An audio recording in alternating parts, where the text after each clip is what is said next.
Hey all, இந்த வீடியோவில் இப்போ ட்ரெண்டிங்கில் போயிட்டுருக்க ஹால்ட் அண்ட் நெக் டிசைன் பார்க்கலாம். பேப்பர் கேன்வாஸ் சிங்கிள் ஃபோல்ட் பண்ணி எடுத்திருக்கேன். அதில் நெக் வித் 3 இன்ச்சஸும் நெக்கோட டெப்த்து 7 இன்ச்சஸும் கொடுத்து மார்க் பண்ணியிருக்கேன்.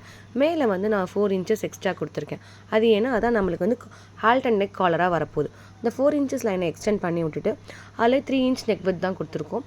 அதில் பார்த்திங்கன்னா 1.5 இன்ச்சஸ். இந்த 1.5 இன்ச்சஸ் தான் நம்ம காலரோட நெக் வித். நெக்ஸ்ட்டு கீழே 7 இன்ச்சஸ் லைனில் கீழேருந்து ஒரு 1 இன்ச் மார்க் பண்ணிவிட்டு வெளியில் நெக் டெப்த் ஒரு 1/2 இன்ச் கொடுத்துருக்கேன். அது அந்த காலர் லைனோட எக்ஸ்டெண்ட் பண்ணி விட்டுட்டேன். கீழேயும் அந்த லைனை வந்து க்ராஸாக போட்டாச்சு.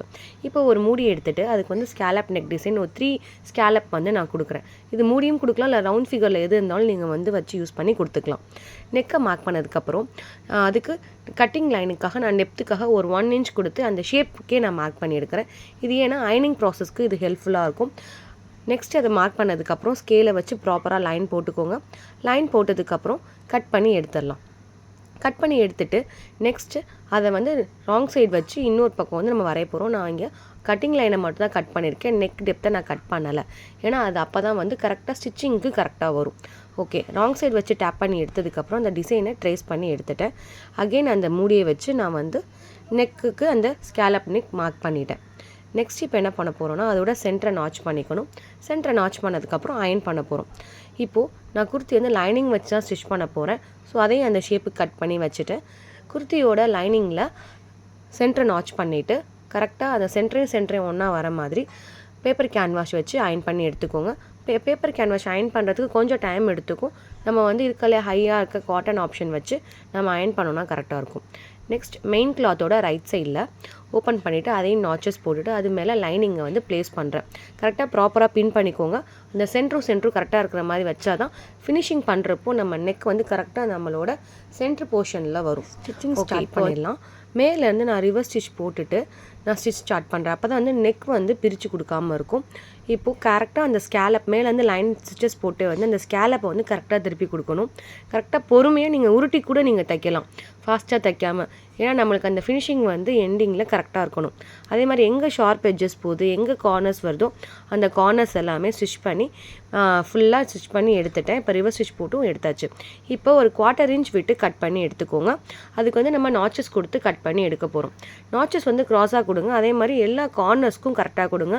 முக்கியமாக அந்த ஸ்கேலப்பில் வந்து கரெக்டான நாச்சஸ் கொடுக்கணும். அப்போ தான் நம்மளுக்கு பின்னாடி வந்து அழகாக திருப்பி கொடுக்கும்.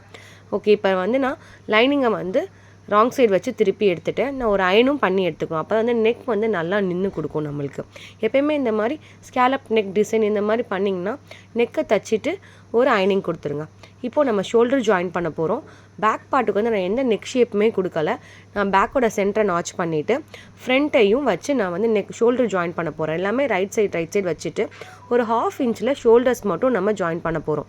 அதை வந்து 2 தையல் போட்டு எடுத்துக்கலாம். ஷோல்டர் வந்து பிரியாமல் இருக்கும்.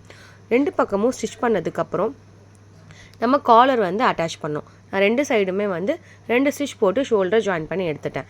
இப்போது அந்த மேலே இருக்கு இல்லையா, அந்த கிளாத்து தான் நம்மளுக்கு காலராக வரப்போகுது. ஓகே, அந்த ஸ்ட்ரிப்பை வந்து நான் கரெக்டாக பேக்கோட சென்டரை வச்சு கரெக்டாக ஒன் சைடையும் இன்னொரு சைடையும் கரெக்டாக அந்த சென்டரோட வச்சு மார்க் பண்ணி நாச்சஸ் போட்டு எடுத்துட்டேன். நெக்ஸ்ட்டு அந்த காலரை ஓப்பன் பண்ணி விட்டுட்டு அந்த நாச் போட்டிருக்கோம்ல, அந்த எங்கே போட்டிருக்கோமோ அந்த லைனில் வந்து ஒரு ஸ்டிச் போடுறேன். 2 ஸ்டிச் போட்டு எடுத்துக்கலாம். அப்போ தான் அதுவும் பிரியாமல் இருக்கும். நீங்கள் எங்கெல்லாம் ஜாயின் பண்ணுறீங்களோ அங்கே வந்து டபுள் ஸ்டிச் போட்டு எடுத்துக்கோங்க. டபுள் ஸ்டிச் போட்டதுக்கப்புறம் நம்மளுக்கு காலரோட அந்த நெக் வந்து கரெக்டாக சீட் ஆகுதான்னு பார்க்கணும் பேக்கோட. இப்போ பார்த்தீங்கன்னா எனக்கு கரெக்டாக சீட் ஆகிடுச்சு. ஸோ எக்ஸஸை நான் கட் பண்ணி விட்டுறேன். எக்ஸஸை கட் பண்ணி விட்டதுக்கப்புறம் காலர் வந்து ஸ்டிச் பண்ணலாம். ஃபஸ்ட்டு மெயின் கிளாத்தை மட்டும் நான் ஸ்டிச் பண்ணுறேன். மெயின் கிளாத் அடுத்து தான் நம்ம லைனிங்காக ஸ்டிச் பண்ண போகிறோம். கரெக்டாக அந்த கேப் இருக்கும்ல, அந்த கேப்பை வந்து ஒரு 1/2 இன்ச் டிஃப்ரென்ஸில் வந்து ஸ்டிச் பண்ணிக்கலாம். அதுக்கும் சேம் நீங்கள் 2 தையல் போட்டு எடுத்துக்கோங்க. நெக்ஸ்ட் அதை வந்து அப்படியே ராங் சைடு திருப்பிட்டு இப்போது லைனிங்கை மட்டும் நம்ம கன்சீல் பண்ணி ஃபினிஷ் பண்ண போகிறோம். ஓகே, இப்போ மெயின் கிளாத் வந்து ஸ்டிச் ஆகிருக்கும், லைனிங் வந்து ஸ்டிச் ஆகாமல் இருக்கும். அதை வந்து ஒரு சிங்கிள் ஃபோல்ட் பண்ணி கரெக்டாக பின் பண்ணிவிடுங்க. அப்போ தான் வந்து பேக் சைட்லேருந்து பார்க்குறப்போ நம்மளுக்கும் ஃபினிஷிங் நல்லாயிருக்கும். நம்ம ஷோல்டர் ஜாயினிங் எங்கே முடிஞ்சிச்சோ அங்கேருந்து ஸ்டார்ட் பண்ணி அந்த ஃபோல்ட் பண்ணி அந்த காலரை ஸ்டிச் பண்ணிவிட்டு இன்னொரு பக்கம் எங்கே ஷோல்டர் ஜாயினிங் முடியுதோ அது வரைக்கும் ஸ்டிச்சஸ் போட்டு எடுத்துக்கோங்க. ரிவர்ஸ் ஸ்டிச் போட்டு ஃபினிஷ் பண்ணிக்கோங்க. பண்ணதுக்கப்புறம் ஃபைனலாக நம்மளுக்கு லுக் வந்து இப்படி தான் இருக்கும். இப்போ காலர் வந்து நல்லா கம்ப்ளீட்டாக கன்சீல் ஆகி ஃபினிஷ் ஆகிடுச்சு. எங்கேயுமே வந்து ரா எட்ஜஸ் தெரியல. காலர் முடித்ததுக்கப்புறம் கரெக்டாக ப்ராப்பராக அயன் பண்ணிட்டோம்னா அந்த ஃபினிஷிங் நல்லாயிருக்கும். பேக் சைடு இப்படி தான். பேக் சைடோட வியூவும் இது தான். ஓகே, இந்த வீடியோ பிடிச்சிருந்தா லைக் பண்ணுங்கள், ஷேர் பண்ணுங்கள். தேங்க்யூ.